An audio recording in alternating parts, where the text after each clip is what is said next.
हाँ जी, good afternoon. जो लोग क्लास में आ चुके हैं, एक मिनट, ये इसकी ब्राइटनेस कम करो जरा, ब्राइटनेस कम करो इसकी कैमरे की। हाँ, बहुत ज्यादा है, देखो आप। इसकी कैसे होएगी ब्राइटनेस कम?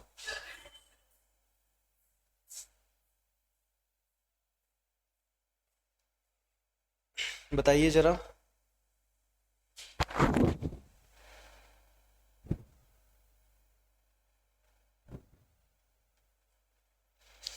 जो लोग लाइव आ चुके हैं, क्लास स्टार्ट हो चुकी है आप लोगों की।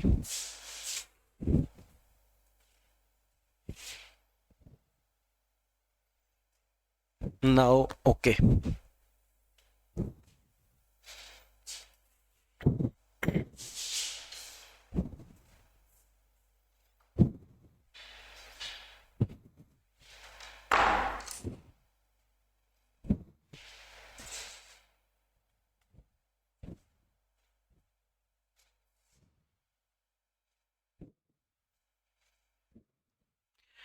जो भी लाइव है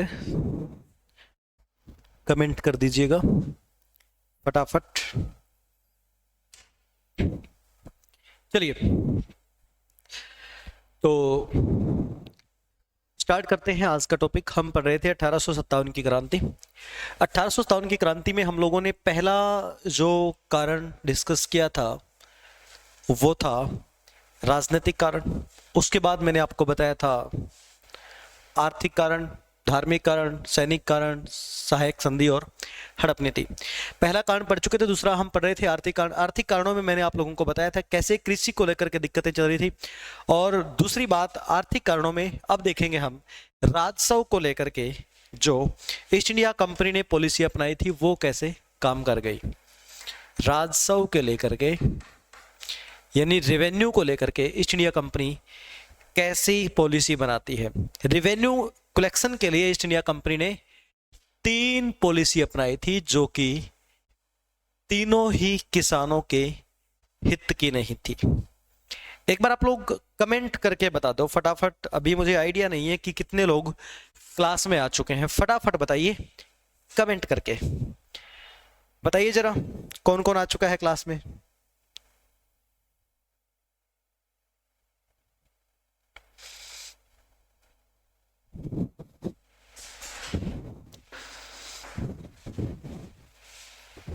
ठीक है, चलिए फिर देखिए आगे। रेवेन्यू कलेक्शन के लिए, राजस्व इकट्ठा करने के लिए ईस्ट इंडिया कंपनी ने जो पहली पॉलिसी अपनाई थी, सबसे पहले हम देखेंगे पहली पॉलिसी जो अपनाई थी। फटाफट बताओ यार कमेंट करके।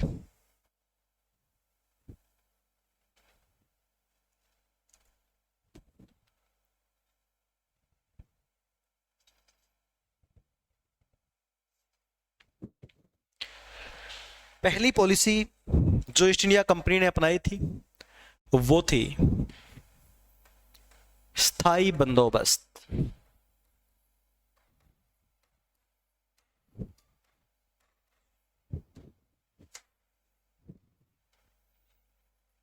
Permanent settlement. स्थायी बंदोबस्त, परमानेंट सेटलमेंट, ये राजस्व इकट्ठा करने की एक नई पॉलिसी है। स्थायी बंदोबस्त 1793 में लागू हुआ था, 1793 में, और ये लागू किया था लॉर्ड कॉर्नवालिस ने। लॉर्ड कॉर्नवालिस ने लागू किया था। देखिए क्या है स्थायी बंदोबस्त। अब मान लीजिए ये जमीन है किसानों की, ये अलग अलग गांव में जमीनें हैं किसानों की, ठीक है। आप मान लीजिए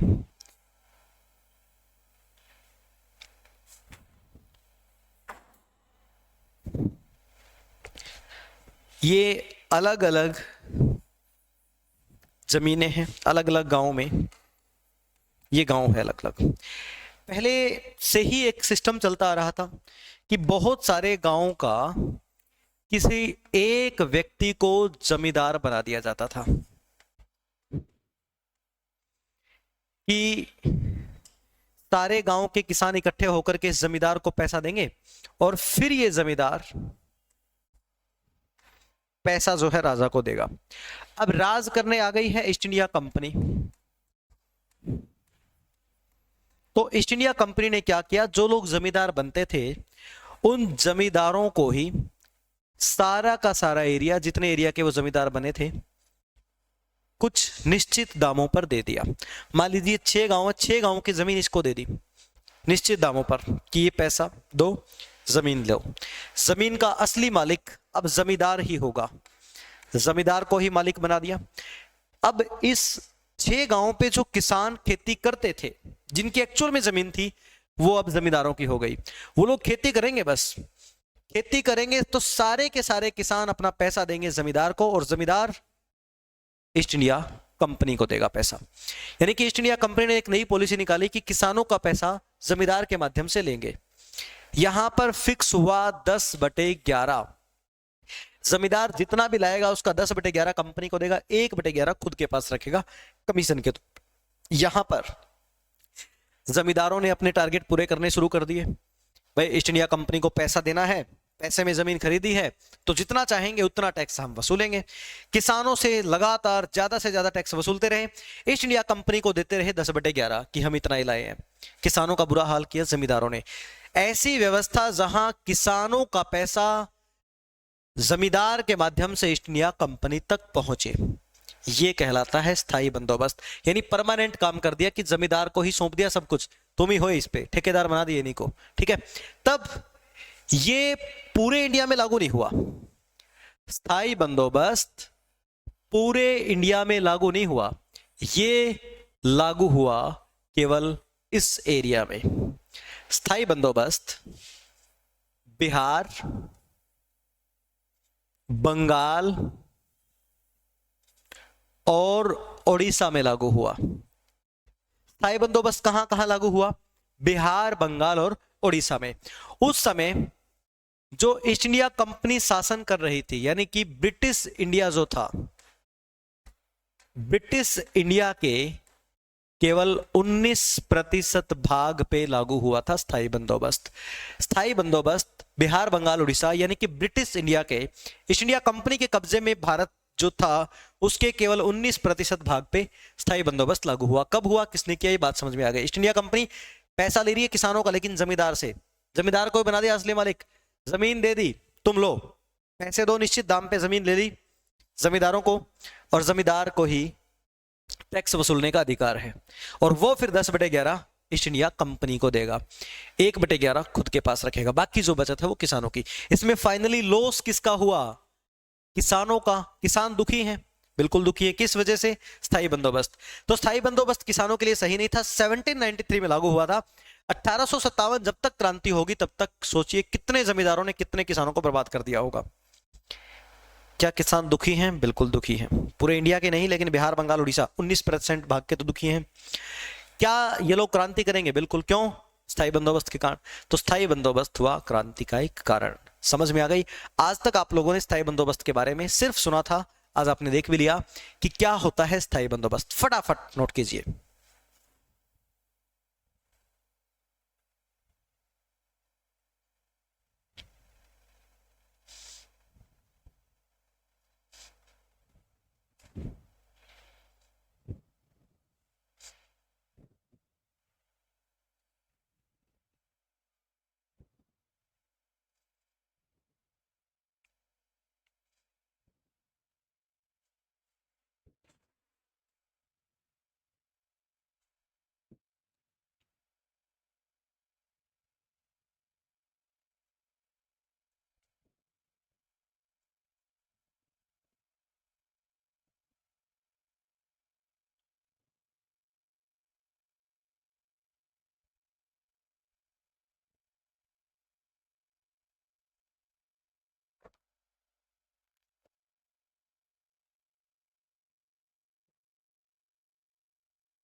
बताइए जरा भाई, कमेंट करो फटाफट, कहाँ रह गए आप लोग? जो लोग देख रहे हैं एक बार कमेंट करके बताना ये क्लास नंबर कौन सी है हमारी, बताइए फटाफट।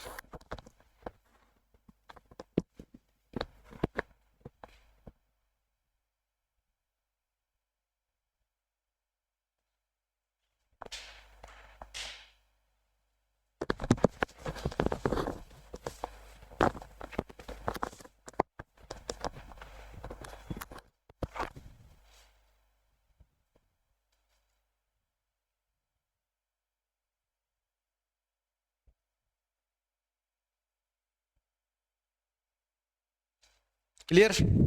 चलिए, उसके बाद देखिए दूसरी पॉलिसी अपनाई थी ईस्ट इंडिया कंपनी ने, रैयतवाड़ी।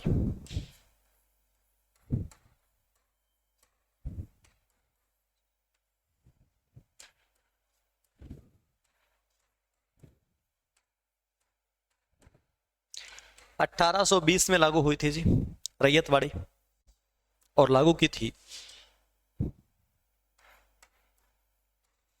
थॉमस मुनरो ने। Thomas Munro.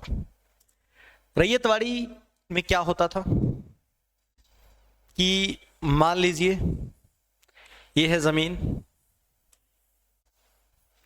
और ये जमीनों पे हैं किसान। किसान,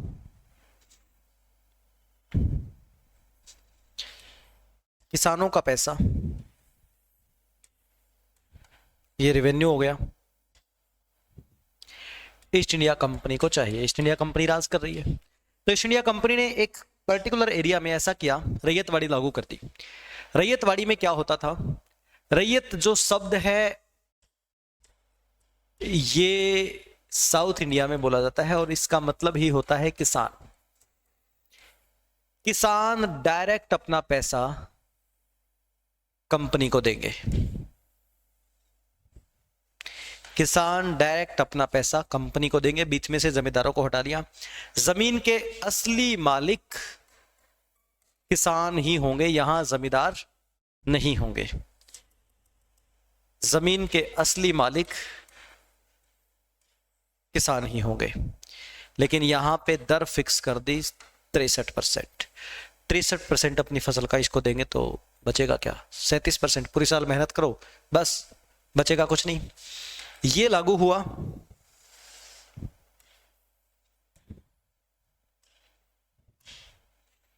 बॉम्बे और मद्रास में। बॉम्बे और मद्रास प्रेसिडेंसी में लागू हुआ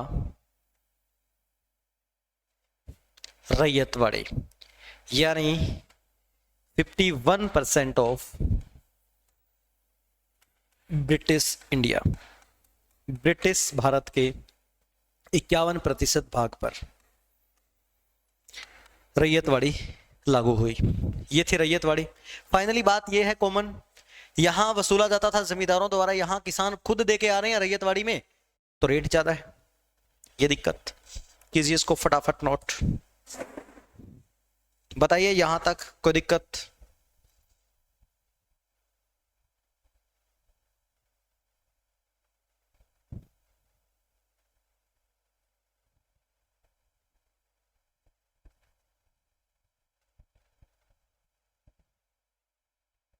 फरमाइए जी।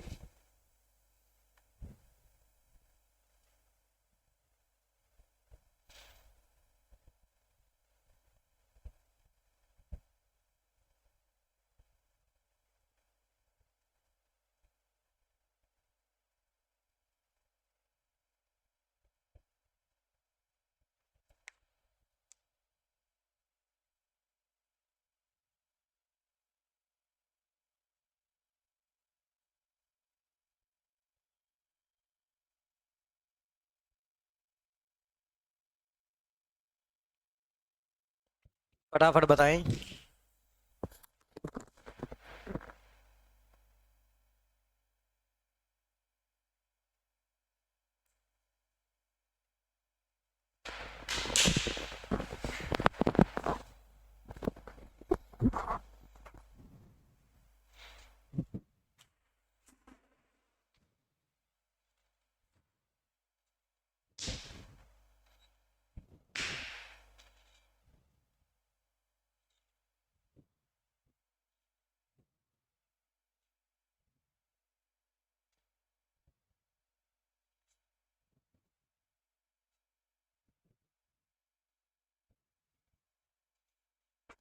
हो गया ना। चलिए, उसके बाद आखिरी पॉलिसी देखिए इनकी, ईस्ट इंडिया कंपनी की, महालवाड़ी।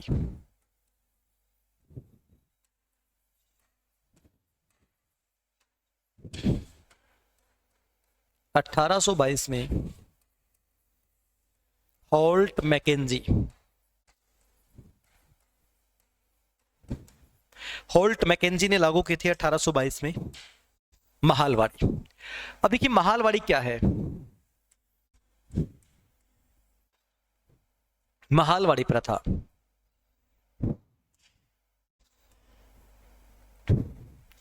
इसमें मान लीजिए ये एक गांव है,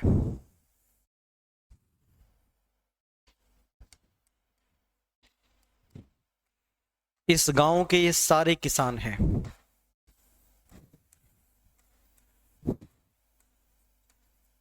किसान है ये सारे।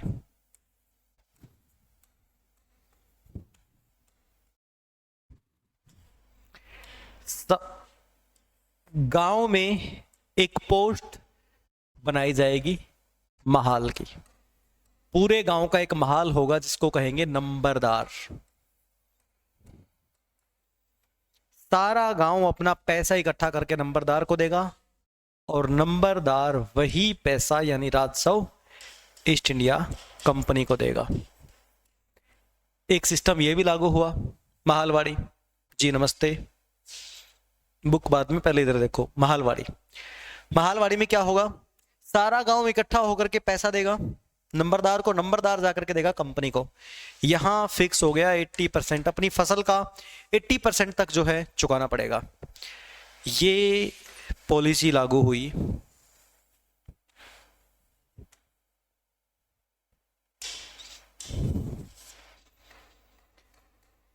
पश्चिमी भारत में, यानी आप कह सकते हैं 30% ऑफ ब्रिटिश इंडिया। अब आप यहां कंप्लीट समझ सकते हैं।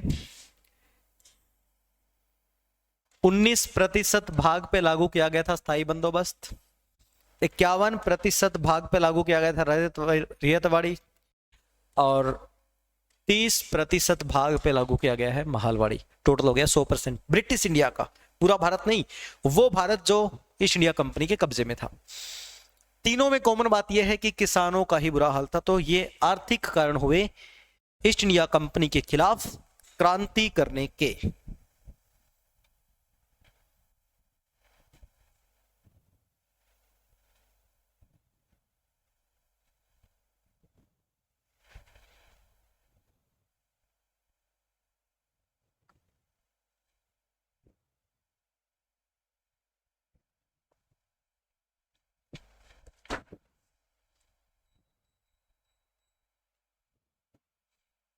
बताओ जी सारे, वीडियो सही चल रही है ना?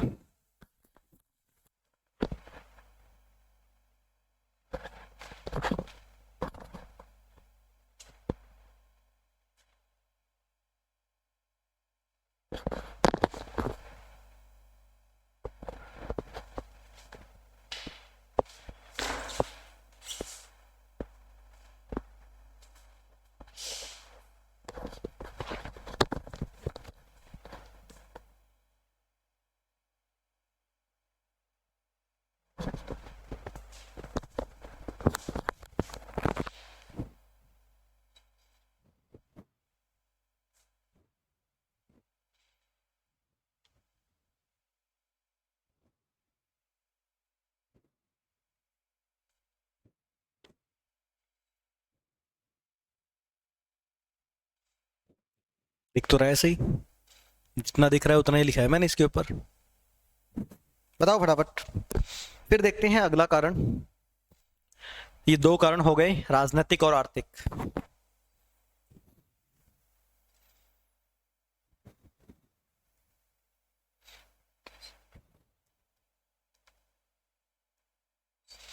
कर लिया ना?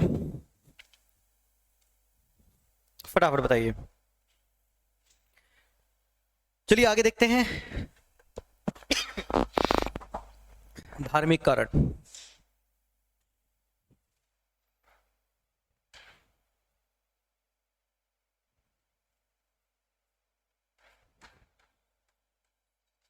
धार्मिक कारण। धार्मिक कारणों में आप देखिए, ईस्ट इंडिया कंपनी ने 1805 में एक ड्रेस कोड लागू किया था, और इस नए ड्रेस कोड ने कहा कि आर्मी में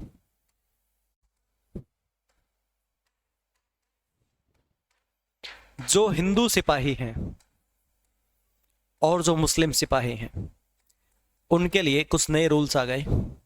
हिंदू सिपाहियों के लिए तिलक लगाना, चोटी रखना, यह प्रतिबंध है, बैन कर दिया। मुसलमानों के लिए टोपी पहनना, दाढ़ी रखना, यह प्रतिबंध कर दिया। ऐसे में हिंदू और मुसलमान सिपाही निराश हो गए, भाई हमें तो तुम ईसाई बना दोगे, हम तिलक नहीं लगाएंगे, टोपी नहीं पहनेंगे, ये सब क्या है। तो नया ड्रेस कोड सिपाहियों में गुस्सा भर देता है। 1857 में फूट के निकलेगा ये भी। 1813 में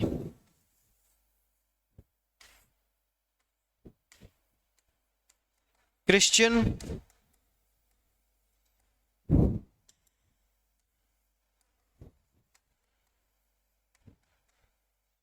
मिशनरी आते हैं जी। क्रिश्चियन मिशनरी यानी ईसाई धर्म के प्रचारक, इंडिया में उनको बुलाया जाना, यह भी भारतीयों के लिए सही नहीं था। भारत की जनता ने सोचा हमारे सैनिकों को तो तिलक भी लगाने देते, तुम अपने लोगों को यहां प्रचार के लिए बुला रहे हो, ईसाई धर्म का प्रचार, गलत है ये। 1829 में जो सती प्रथा बंद की गई, हालांकि ये काम बड़ा अच्छा हुआ था। सती प्रथा में लॉर्ड विलियम बेंटिक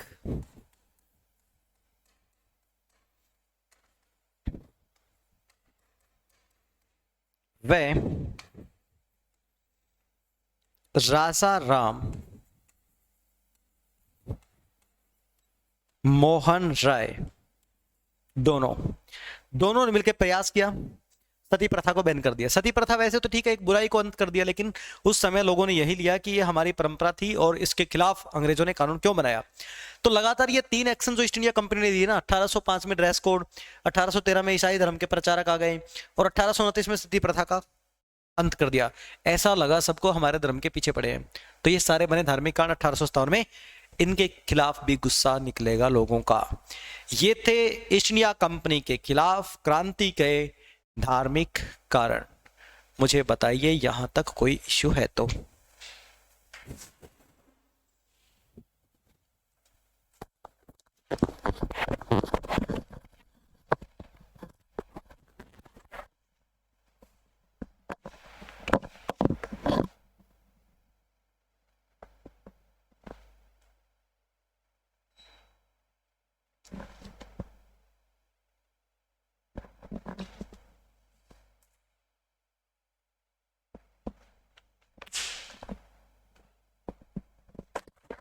सही है ना सब।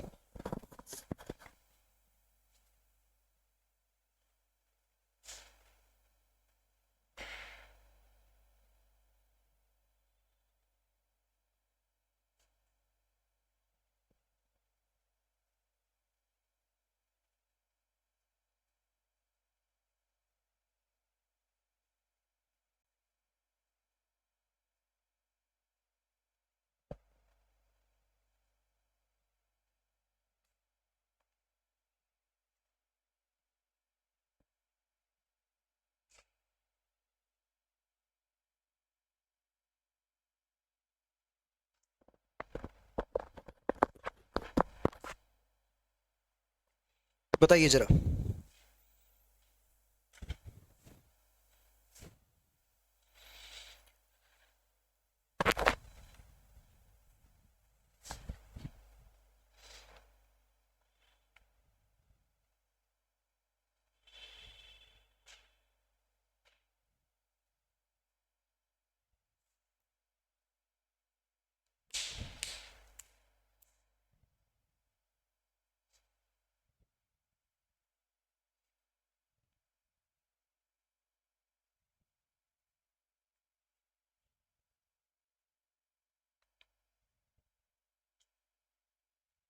डन। कमेंट बहुत लेट आ रहे हैं आप लोगों के मेरे पास। चलिए आगे देखिए। उसके बाद हम देखते हैं सैनिक कारण।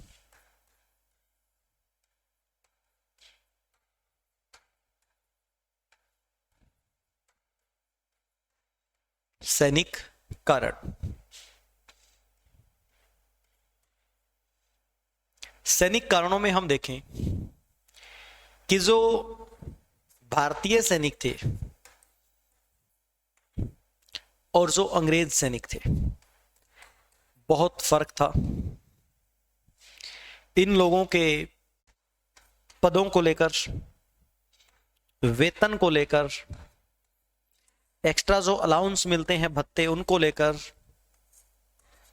और ट्रांसफर को लेकर काफी फर्क था। भारतीय सैनिकों को पद छोटे मिलते थे हमेशा, अंग्रेजों को बड़े पद। भारतीयों को कम वेतन मिलता था, अंग्रेजों को ज्यादा। भारतीय सैनिकों को भत्ते मिलते ही नहीं थे, अंग्रेजों को मिलते थे। अंग्रेज जहां चाहे वहां अपना ट्रांसफर, भारतीयों का ट्रांसफर होता था समुद्र पार।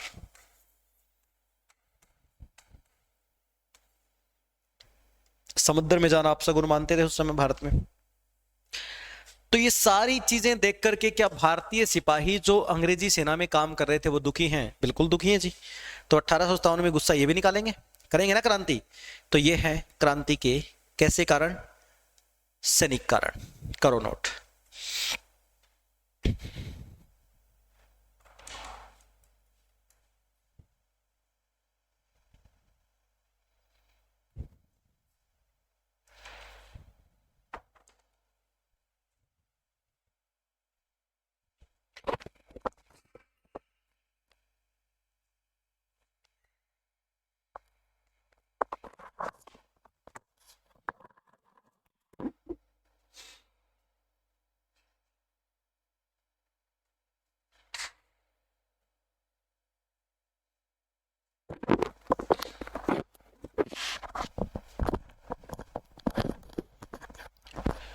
बताइए जरा,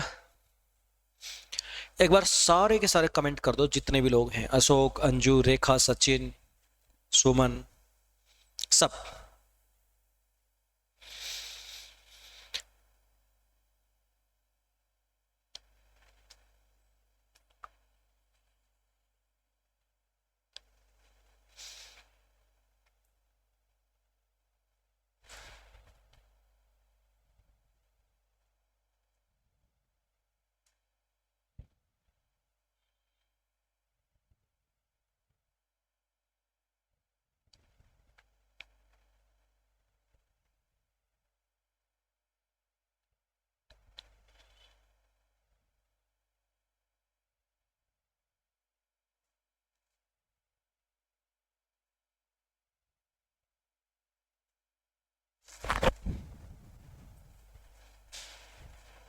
फटाफट बताओ यार, कमेंट करो।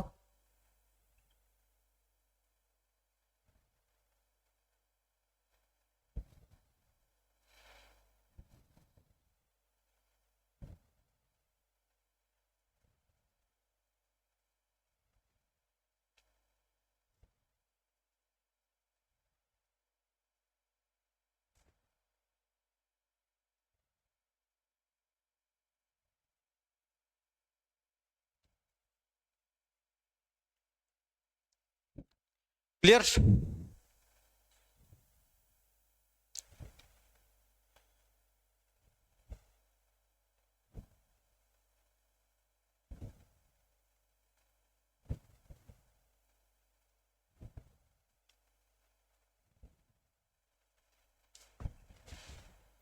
चलिए जी, अब देखिए आगे। उसके बाद अगला कारण है, पांचवा कारण, सहायक संधि।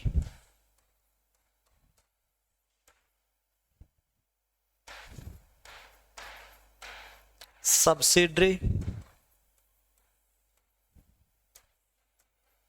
अलायंस।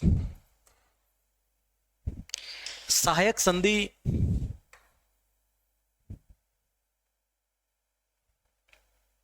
1798 में स्टार्ट हुई थी। लॉर्ड वेलेजली, लॉर्ड वेलेजली ने स्टार्ट की सहायक संधि।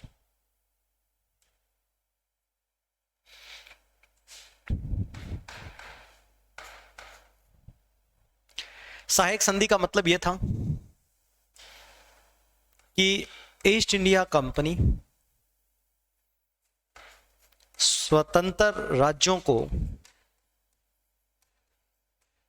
अपनी सेना देगी। जिस राज्य के पास सेना कमजोर है, ईस्ट इंडिया कंपनी की सेना ले सकता है। बदले में सेना का वेतन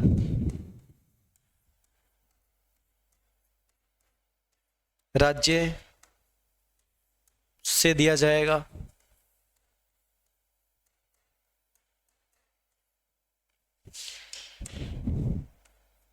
एक रूल है, राज्य की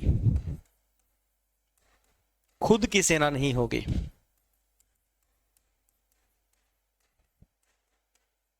भाई आप अपनी सेना मत छोड़ो, रखो, कंपनी की सेना ले लो, जितने सैनिक ले रहे हो उतना सैलरी दे देना।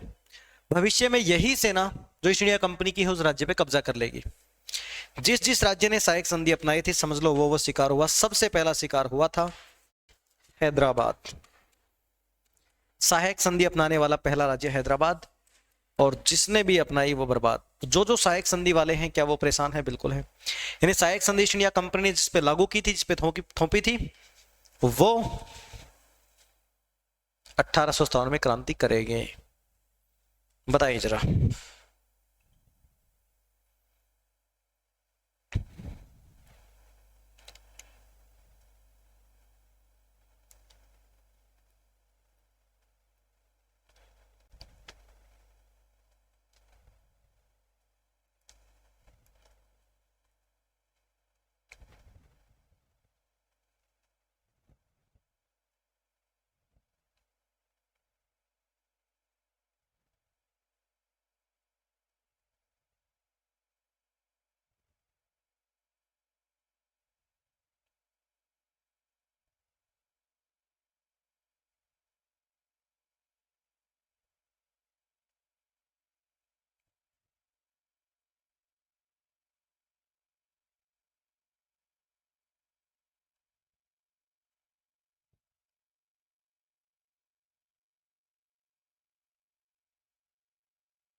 बताइए जरा।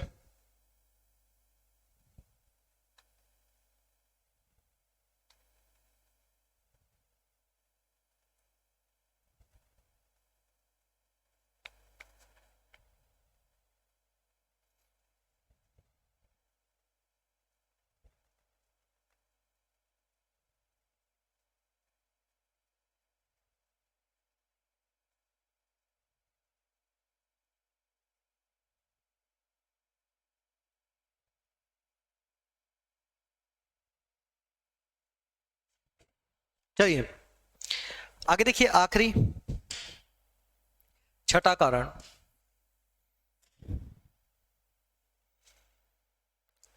जो है हड़प नीति।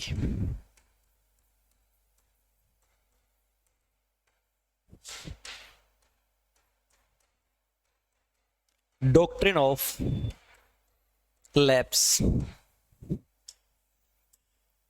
डॉक्ट्रिन ऑफ लैप्स 1848 में डलहौजी ने लागू की थी। डलहौजी ने लागू की थी।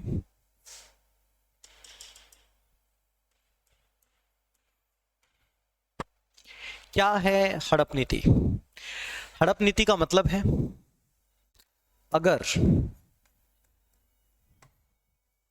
एक मिनट रुकिएगा जी।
अगर किसी राजा की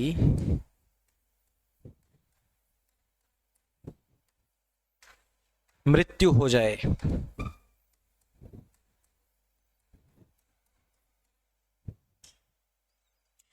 और उसका कोई उत्तराधिकारी न हो,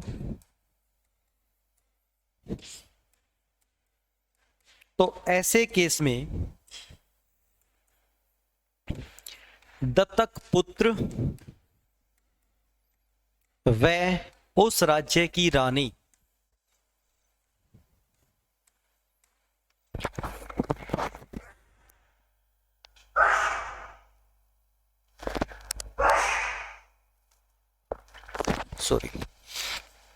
दत्तक पुत्र व उस राज्य की रानी राज्य नहीं संभालेंगे।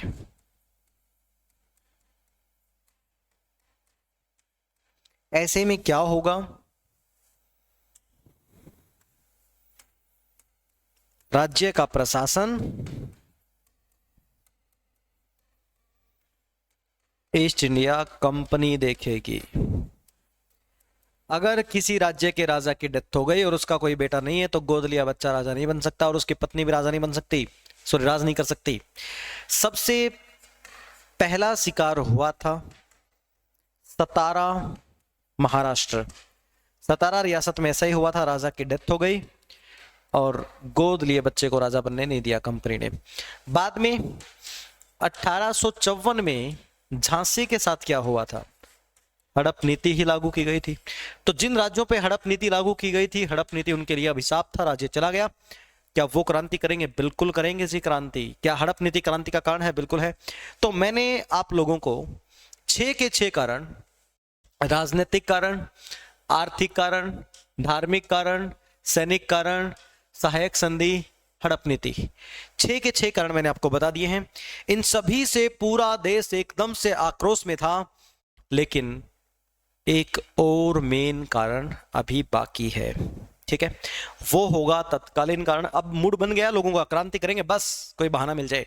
वो जो आखिरी कारण होगा, वो आखिरी चोट होगी, तत्कालीन कारण, वो हम पढ़ेंगे अगली क्लास में। आज के लिए इतना ही काफी है, मिलते हैं नेक्स्ट क्लास में। Thank you very much, bye bye.